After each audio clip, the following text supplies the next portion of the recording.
Welcome back, guys, to my weekly series of the WRESTLE Mount Rushmore of a specific category. So what we do is we go through one specific category and we go through all the ones that could possibly be mentioned on the Mount Rushmore, and then we do 1, 2, 3 that should undisputably be on the Mount Rushmore. And you in the comment section, you let me know what your fourth would be, or just let me know what your 4 are.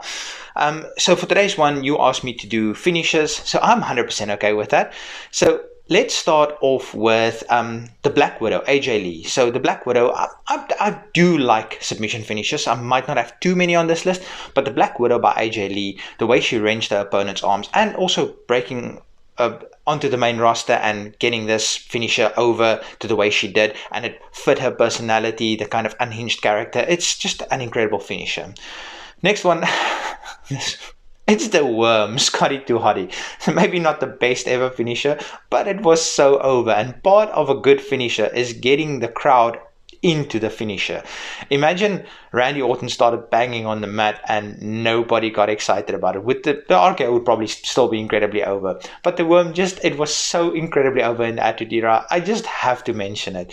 Next one of my favorite wrestlers of all time and such an underrated guy. It's the Razor's Edge. It was helped by the fact that Razor Ramon was legitimately like 6'6", I think. So he would lift you up above his shoulders and just like slam you on the back of your shoulders / neck, and it just looked absolutely brutal. And it was still one of the most protected finishers back in the new generation. Almost nobody kicked out of the Razor's Edge. Next, we've got the Shooting Star Press. Now, I'm not talking about a guy like Brock Lesnar, 290, 300 pounds, doing it and landing on his head, WrestleMania 19. I'm talking about someone that nails it absolutely perfect. Now, nowadays, guys like Ricochet and guys like that, they do a standing version, but I must say the top rope version. And I'm also not talking about Billy Kidman landing on people's heads or undershooting and landing on the top rope. I'm talking about when a Shooting Star Press is landed perfectly, it's a thing of beauty. Next, we've got the... what am I going to call this? Am I going to call it the Sharpshooter or the Scorpion Deathlock? You guys know I'm going to call it the Sharpshooter because I'm a WWE guy. The Sharpshooter, again, another finishing move. And I'm not talking about the Rock's version or the Miz's version. It's just, the Miz did the figure 4. What am I talking about? Just forget what I'm saying sometimes. I must say the Miz also did a horrendous job of the figure 4, just like the Rock did a horrendous job of this Sharpshooter. The Sharpshooter, it has to be Bret Hart, just all the way. And fun fact, do you know why Bret Hart called it the Sharpshooter? Because he's the hitman. So that's actually why the move was called the Sharpshooter. Next, we've got the Angle Slam, one of the best moves in the Attitude Era. So when Angle, he got those shoulder straps down in his singlet and he hit that Angle Slam and he got all pumped up. That was a thing of beauty to watch. Next, we have to speak about the figure 4 leg lock. When Ric Flair, he would grab your leg and he would run up and down, woo, woo, woo, and he did just incredible. Again, not the Mrs. version at all. Now, Charlotte Flair, she made it a little bit more spicy when she would arch her back and she called it the figure 8, which I still don't get because it's still just a 4. Anyway, she just tried to emphasize her dad's move a little bit, and she did a fantastic job of it as well. Next, and this terrified me when I was young. I was probably like 10, 11 when Mankind really became a thing on WWE. The mandible claw.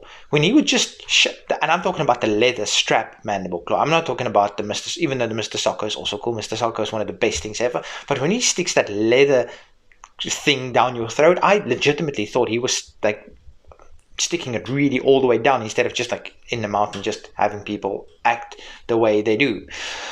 Next, the Kinshasa, or the Bomaye, should I rather say. That was incredible. When Shinsuke does this, and he really does this, it really, really, truly looks like he's taking your head off with this move. Even though it's incredibly safe, but he still looks like he just removes your head. Now the next one, this one is incredibly hit or miss. You've got guys that look like they cut someone in half, and then you get guys that make it a theatrical cuddle. So that is the spear. And I'm not a fan of Goldberg, but Goldberg's spear looks like he literally removes your torso from your legs completely. Rhino said something interesting in a podcast I watched or listened to. Whatever you do with podcasts nowadays, you can watch or listen.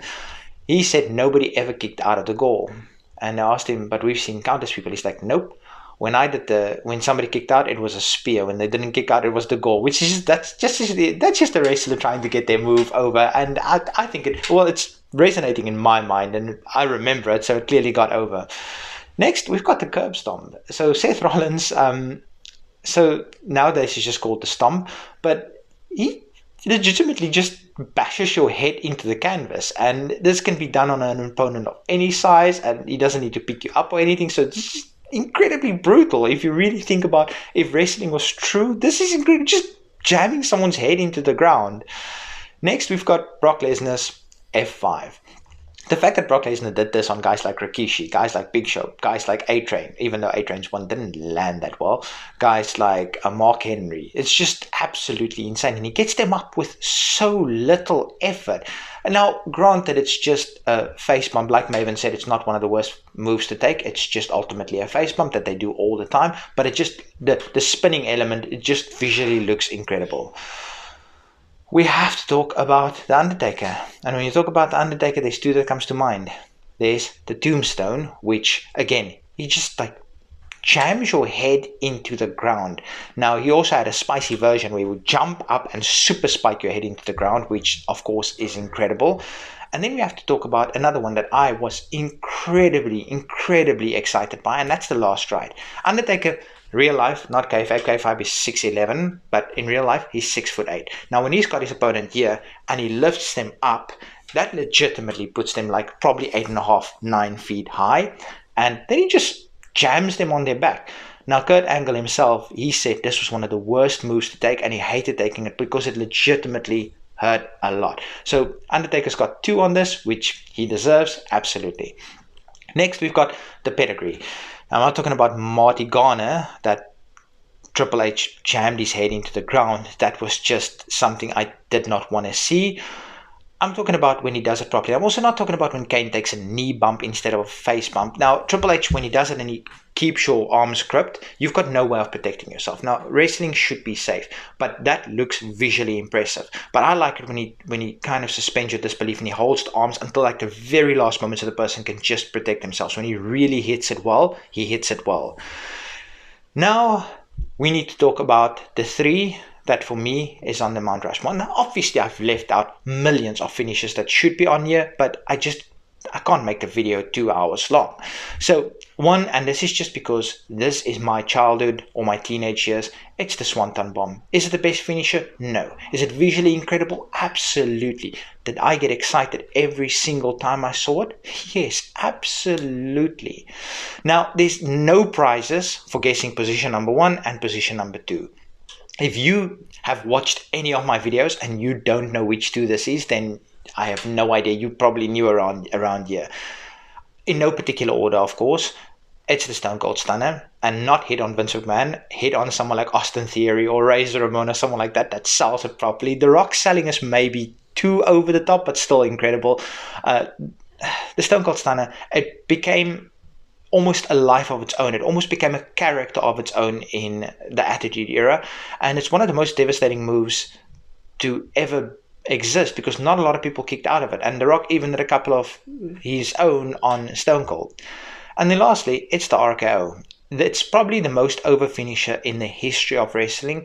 It's basically at this point become a meme on its own, out of nowhere. It's just become mainstream. People that don't even watch wrestling, they know about the RKO, or they know about out of nowhere. So it's taken on a life of its own, and that means Randy Orton has completely, with the commentators, with WWE, with merchandising, with everything, it's completely gotten over.